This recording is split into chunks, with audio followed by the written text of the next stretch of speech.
ஹரி ஓம் parents. நல்ல மழை சீசனாக இருக்குது. எல்லா குழந்தைங்களும் நிறைய cough and cold fever issues இருக்குது.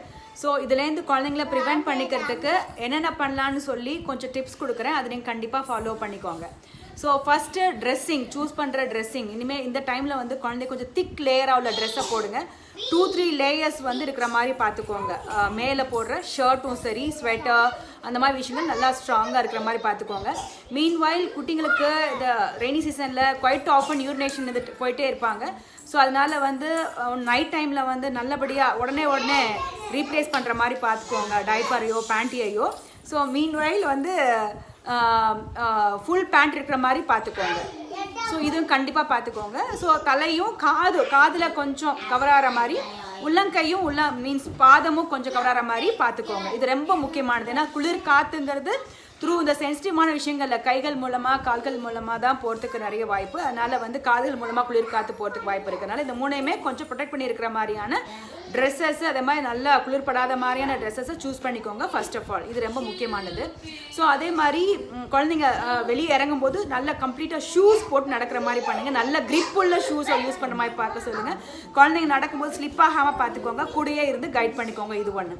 இன்னொன்று வந்து வீட்டில் வந்து ஸ்டார்டிங்லேயே வீட்டில் யாராவது ஒருத்தங்களுக்கு காஃப் கோல்டு ஃபீவர் இருந்தால் கூட குழந்தைங்கள அவங்கள்ட்ட வந்து கொஞ்சம் பிரித்து வச்சு பார்த்துக்கோங்க. ஏன்னா குழந்தைங்க ரொம்ப சென்சிட்டிவ், உங்களுக்கு ஈஸியாக இன்ஃபெக்ட் ஆகிடும் காரணத்துக்காக கொஞ்சம் பாதுகாத்துக்கணும். அப்போ வீட்டில் என்ன பண்ணணும்னா, பொதுவாக நாட்டு மருந்துகளில் கேட்டிங்கன்னா கிடைக்கும். ஓம உப்பு கிடைக்கும், புதினா உப்பு கிடைக்கும், கட்டி கற்பூரம் கிடைக்கும். இது மூணையும் சம அளவில் மேபி 50 கிராம் வாங்கினீங்கன்னா இதை மூணையும் சேர்த்து ஒரு பாட்டிலில் போட்டு வச்சிங்கன்னாக்கா அது அப்படியே கரைஞ்சி லிக்விடாக மாறிடும். அந்த லிக்விட் வந்து ரொம்ப ஸ்ட்ராங்காக இருக்கும். அந்த ஃப்ளேவர் ரொம்ப நல்லா இருக்கும் அது வந்து. ஸோ வீட்டில் ஒரு கார்னரில் இப்போ நம்ம ஸ்கூலில் என்ன பண்ணுறோம் அப்படின்னு சொன்னால் விளக்கில் 2 சொட்டு அதை ஊட்டி வச்சுருவோம். ஏன்னா குழந்தைங்க ரீச் ஆகாத இடத்துல இருக்கிற மாதிரி.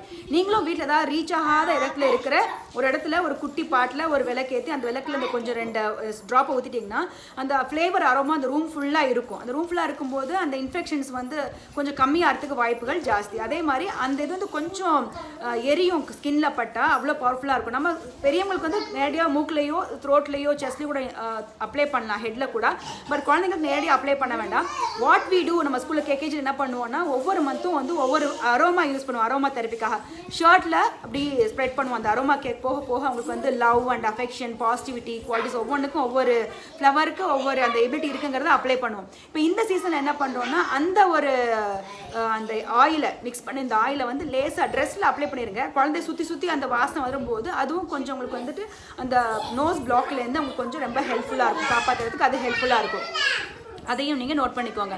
அதே மாதிரி ஃபுட் அப்படின்னு பார்க்கும்போது பொதுவாக வெதுவெதுப்பான தண்ணியே எப்பயும் குளிக்கிறதுக்கு கண்டிப்பாக அதான் யூஸ் பண்ணுவீங்க. குளிக்கிறதுக்கு கொஞ்சம் வெதுப்பான தண்ணியே கொடுங்க. டெய்லி நைட்டு வந்து ஒரு காப்பர் வெசலில் தண்ணி எடுத்து வச்சுட்டு அந்த காப்பர் தண்ணியில் செம்பில் ஒரு நாள் துளசி, 2-3 துளசி, ஒரு நாள் வந்து கண்டங்கத்திரி, இல்லை ஒரு நாள் வந்து மீன்ஸ் வெத்தலை, இந்த மாதிரியான தூதுவளை, இந்த மாதிரி இலைகளை எடுத்துக்கோங்க. சூடு பண்ண அந்த வெதுவெதுப்பான தண்ணியை அந்த காப்பரில் ஊற்றி இதையும் போட்டு வச்சுடுங்க. துளசியோ இந்த கண்டங்கத்திரியையோ இந்த ஒரு வெற்றிலையோ போட்டு வச்சு மூடி வச்சுருங்க. மறுநாள் காலையில் எந்திரிச்ச உடனே ஃபஸ்ட்டாக வந்து அதை கொஞ்சம் கொடுத்துருங்க. இது வந்து குழந்தைங்க காஃப் அண்ட் கோல்டு சிவியர் ஆகாமல் இருக்கிறதுக்கு ரொம்ப ஹெல்ப்ஃபுல்லாக இருக்கும். இதெல்லாம் ஹோம் ரெமெடிஸ். இதெல்லாமே வந்து ஹோம் ரெமெடிஸ். இதை நீங்கள் ஃபாலோ பண்ண நல்லது. அதே மாதிரி குழந்தைங்களுக்கு ரசமோ சாம்பாரோ காய்ச்சி இட்லி தோசையோட மிக்ஸ் பண்ணும்போது அதில் கொஞ்சம் எக்ஸ்ட்ரா வெங்காயமும் வெள்ளைப்பூடும் இஞ்சியும் இருக்கிற மாதிரி பார்த்துக்கோங்க.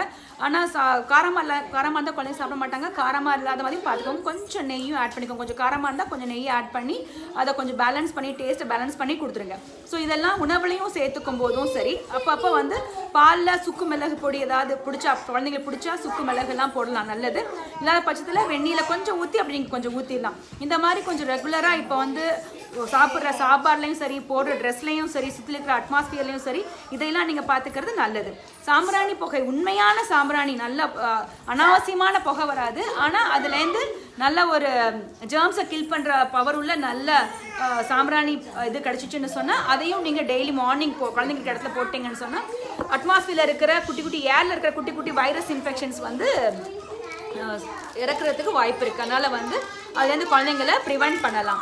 ஸோ இதெல்லாம் கொஞ்சம் ஃபாலோ பண்ணுங்கள் பேரண்ட்ஸ். ஸோ தட் குழந்தைங்களை வந்து இந்த சீசனில் இருக்கிற இன்ஃபெக்ஷியஸ் டிசீஸ்லேருந்தும் சரி, ஸ்ப்ரெடட் டிசீஸ்லேருந்தும் சரி, காஃப் கோல்டு ஃபீவர்லேருந்தும் குழந்தைங்களை ப்ரொடெக்ட் பண்ணலாம்.